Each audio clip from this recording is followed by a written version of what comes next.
Media మిత్రులందరికీ నమస్కారం. ఈరోజు ఒక ప్రధాన వార్తాపత్రిక ఆంధ్రజ్యోతి ఆ ఓనరు బహుశా చైర్మన్ అనుకుంటాను, రాధాకృష్ణ గారు ఆంధ్రజ్యోతిలో తొలిపాలుకొని ఒక పెద్ద వార్త రాశారు.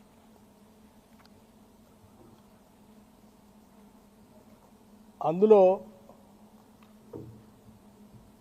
రాష్ట్రంలో బొగ్గు గనుల కోసమే కొన్ని వార్తా కథనాలు వండించబడతా ఉన్నారని వారు రాస్తూ దాంట్లో నా పేరును కూడా తీసుకొని వచ్చి వారు పెద్ద అక్షరాలతో రాశారు. ముందుగా అసలు సింగరేణి కాలరీకి సంబంధించిన ఆస్తులు బొగ్గు గనులన్నీ కూడా తెలంగాణ ప్రజల ఆత్మాది. తెలంగాణ రాష్ట్ర ప్రభుత్వం ఈ రాష్ట్రానికి సంబంధించిన ఆస్తులు.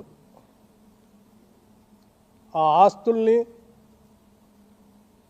ఈ ఆత్మని కాపాడి భవిష్యత్ తరాలకు అందించడమే నా ముందు ఉన్నటువంటి ఏకైక లక్ష్యం.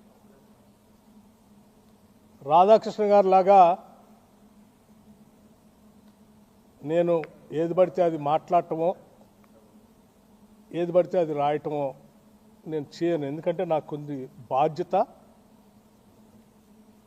ఒక విధానం కూడా ఉంది. ఎందుకంటే నేను రాజకీయాల్లోకి వచ్చిందే ఒక లక్ష్యం కోసం వచ్చాను. ఆస్తులు సృష్టించుకోవటం కోసం, వ్యాపార సామ్రాజ్యాలు విస్తరించుకోవటం కోసం, లేకపోతే అధికారాన్ని హోదాగా అనుభవించడం కోసం నేను రాలేదు. నేను ఒక ప్రత్యేక లక్ష్యం కోసమే రాజకీయాల్లోకి వచ్చాను. నా లక్ష్యం ఇక్కడ ఉన్నటువంటి ఆస్తుల్ని, వనరుల్ని, వ్యవస్థల్ని అన్నిటినీ కూడా సమాజంలో ఉన్న అన్ని వర్గాలకి సమానంగా పంచటం కోసమే నేను రాజకీయాల్లోకి వచ్చాను. దారి దోపిడిగారులు, లేకపోతే గద్దల్ లాంటి వాళ్ళు సమాజం మీద పడి పీక తింటా ఉంటే వాళ్ళని రక్షించడం కోసం, వాళ్ళ తరఫున మాట్లాడటం కోసం రాజకీయాల్లోకి వచ్చాను. అటువంటి నాకు నా జీవితం చాలా ట్రాన్స్పరెంట్గా ఉంటుంది. ఎవరికో ఏదో ఉపయోగపడటం కోసం దీంట్లో ఉప ముఖ్యమంత్రి పాత్ర ఉందని రాశాడు. నేను ఆయన్ని సూటిగా అడుగుతా ఉన్నాను వారి మీద గౌరవంతో. టెండర్ పిలిచింది సింగరేణి సంస్థ, ఆ బోర్డు. ఆ టెండర్లో ఏ కండిషన్స్ ఉండాలో బోర్డు పెడుతుంది, మంత్రి కాదు. ఈ మాత్రం కూడా జ్ఞానం లేకుండా నీకు తోసింది రాయటం కాదు. అట్లాగే ఇంకొక కాలం కూడా రాశాడు అందులో. ఆ కాలం ఏంటంటే సైట్ విజిట్ పెట్టారు, అందుకే ఆ పెట్టి దాంట్లో దానికి కావాల్సినటువంటి వాళ్ళకి కోసం పెట్టుకున్నారు అన్నారు. సైట్ విజిట్ అనేది నాకు తెలియదు. ఇది రాసిన తర్వాత నేను ఎంక్వైరీ చేశాను.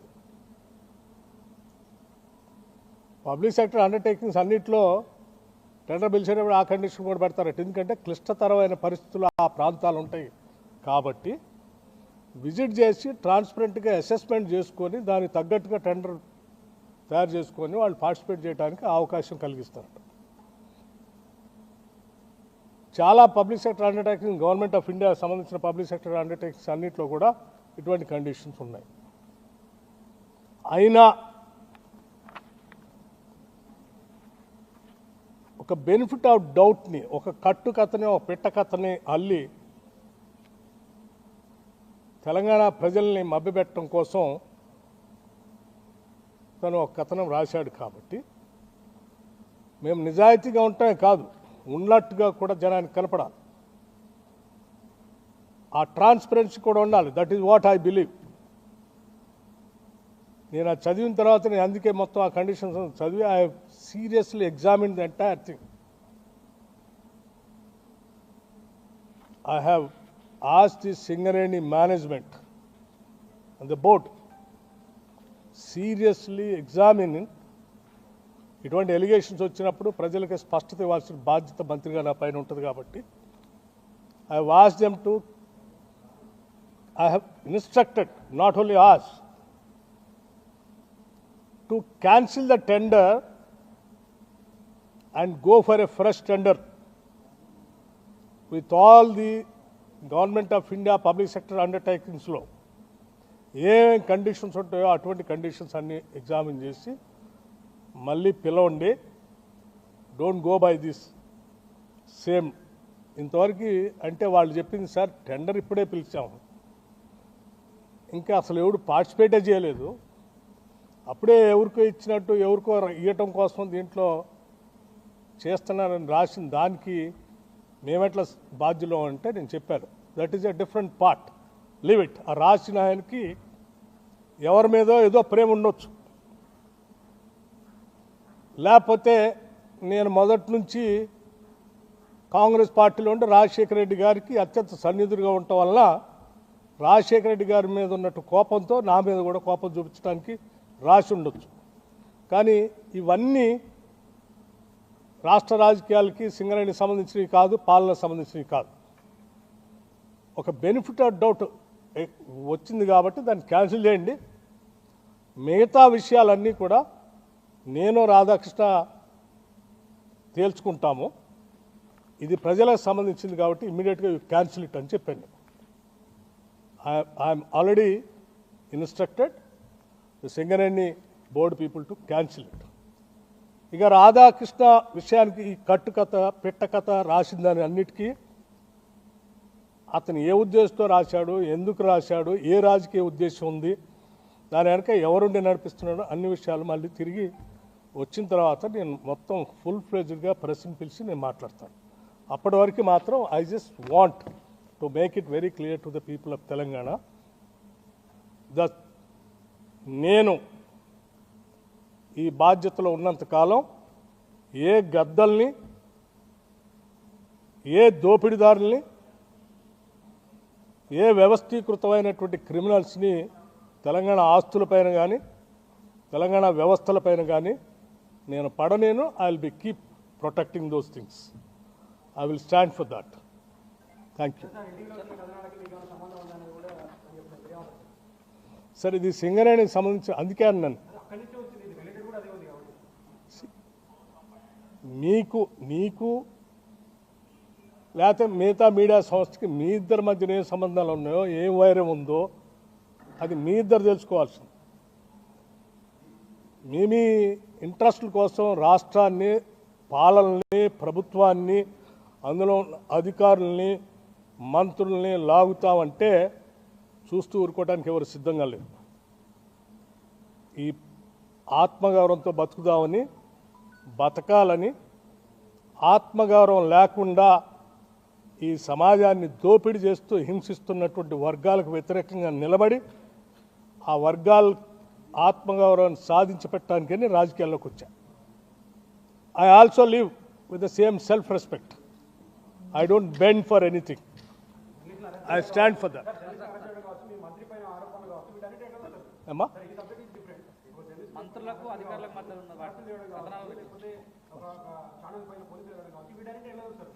చాలా దురదృష్టం. That's what I'm saying. Any channel you cannot cook the stories and right. You don't have any right to spoil the image of other individual personalities. You cannot assassinate. What right do you have? After cabinet, yes. Now I have to rush to the Khammam and Amma. మా మంత్రులందరూ ఒక్క నిమిషం, మా ముఖ్యమంత్రి కానీ మంత్రులు కానీ ఈ రాష్ట్ర ప్రజల విస్తృత ప్రయోజనాల కోసం పనిచేస్తూ ఉన్నారు.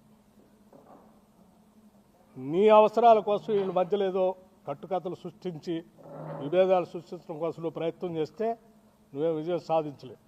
నీ చిల్లర కథనాలకి భయపడేవాళ్ళు ఎవరు లేరు. వాళ్ళు తెలియదు చెప్తారు అది కూడా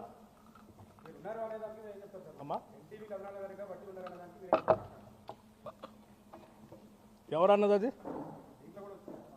పేరు చెప్పండి. ఎవరన్నది ఎవరు రాసింది ఎస్. మరి ఆయన ఏడ కూర్చొని విన్నాడో, ఏడ చూసి రాశాడో నాకు తెలియదు. అది కూడా అడుగుతాను. Question of my self respect. నేనేం గాలికి రాలేదాకా 40 సంవత్సరాలు సభలో సభ బయట పోరాటం చేస్తూ ఈ సమాజం కోసం అడ్డంగా నిలబడి పోరాటం చేస్తుంటుంటాడు.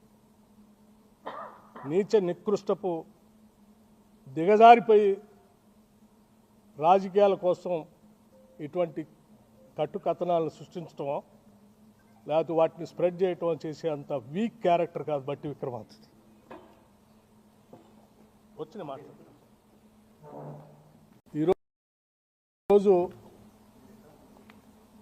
ఒక ప్రధాన వార్తాపత్రిక ఆంధ్రజ్యోతి,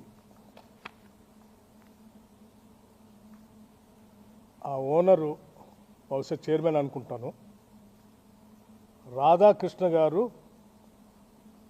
ఆంధ్రజ్యోతిలో తొలి పాలుకొని ఒక పెద్ద వార్త రాశారు.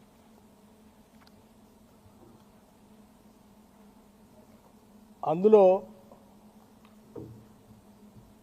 రాష్ట్రంలో బొగ్గు గనుల కోసమే కొన్ని వార్తా కథనాలు వండించబడతా ఉన్నారని వారు రాస్తూ దాంట్లో నా పేరును కూడా తీసుకొని వచ్చి వారు పెద్ద అక్షరాలతో రాశారు. ముందుగా అసలు సింగరేణి కాలరీకి సంబంధించిన ఆస్తులు, బొగ్గు గనులు అన్నీ కూడా తెలంగాణ ప్రజల ఆత్మాది. తెలంగాణ రాష్ట్ర ప్రభుత్వం ఈ రాష్ట్రానికి సంబంధించిన ఆస్తులు. ఆ ఆస్తుల్ని, ఈ ఆత్మని కాపాడి భవిష్యత్ తరాలకు అందించడమే నా ముందు ఉన్నటువంటి ఏకైక లక్ష్యం. రాధాకృష్ణ గారి లాగా నేను ఏది పడితే అది మాట్లాడటమో, ఏది పడితే అది రాయటమో నేను చేయను. ఎందుకంటే నాకు కొన్ని బాధ్యత, ఒక విధానం కూడా ఉంది. ఎందుకంటే నేను రాజకీయాల్లోకి వచ్చిందే ఒక లక్ష్యం కోసం వచ్చాను. ఆస్తులు సృష్టించుకోవటం కోసం, వ్యాపార సామ్రాజ్యాలు విస్తరించుకోవటం కోసం, లేకపోతే అధికారాన్ని హోదాగా అనుభవించడం కోసం నేను రాలేదు. నేను ఒక ప్రత్యేక లక్ష్యం కోసమే రాజకీయాల్లోకి వచ్చాను. నా లక్ష్యం ఇక్కడ ఉన్నటువంటి ఆస్తుల్ని, వనరుల్ని, వ్యవస్థల్ని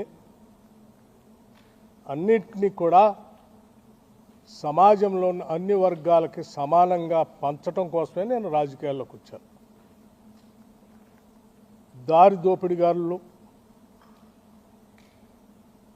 లేకపోతే గద్దలు లాంటి వాళ్ళు సమాజం మీద పడి పీక తింటా ఉంటే వాళ్ళని రక్షించడం కోసం, వాళ్ళ తరఫున మాట్లాడటం కోసం రాజకీయాల్లోకి వచ్చాను. అటువంటి నాకు నా జీవితం చాలా ట్రాన్స్పరెంట్గా ఉంటుంది. ఎవరికో ఏదో ఉపయోగపడటం కోసం దీంట్లో ఉప ముఖ్యమంత్రి పాత్ర ఉందని రాశాడు. నేను ఆయన్ని సూటిగా అడుగుతా ఉన్నాను వారి మీద గౌరవంతో. టెండర్ పిలిచింది సింగరేణి సంస్థ, ఆ బోర్డు. ఆ టెండర్లో ఏ కండిషన్స్ ఉండాలో బోర్డు పెడుతుంది, మంత్రి కాదు. ఈ మాత్రం కూడా జ్ఞానం లేకుండా నీకు తోసింది రాయటం కాదు. అట్లాగే ఇంకొక కాలం కూడా రాశాడు అందులో. ఆ కాలం ఏంటంటే సైట్ విజిట్ పెట్టారు, అందుకే ఆ పెట్టి దాంట్లో దానికి కావాల్సినటువంటి వాళ్ళకి కోసం పెట్టుకున్నారన్నారు. సైట్ విజిట్ అనేది నాకు తెలియదు, ఇది రాసిన తర్వాత నేను ఎంక్వైరీ చేశాను.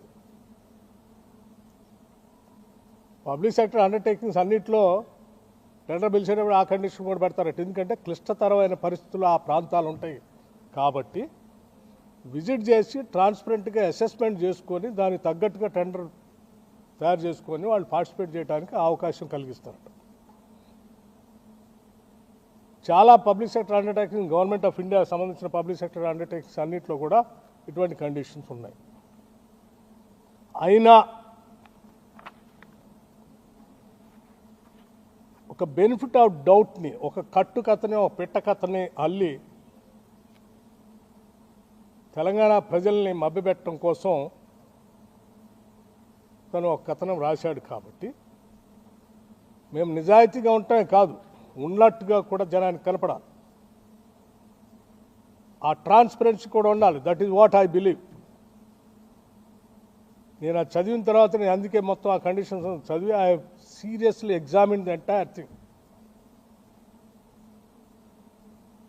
I have asked the Singareni management and the board seriously examining ఇటువంటి ఎలిగేషన్స్ వచ్చినప్పుడు ప్రజలకి స్పష్టత ఇవ్వాల్సిన బాధ్యత మంత్రిగా నా పైన ఉంటుంది. కాబట్టి I have asked them to, I have instructed, not only asked, to cancel the tender and go for a fresh tender with all the Government of India public sector undertakings law.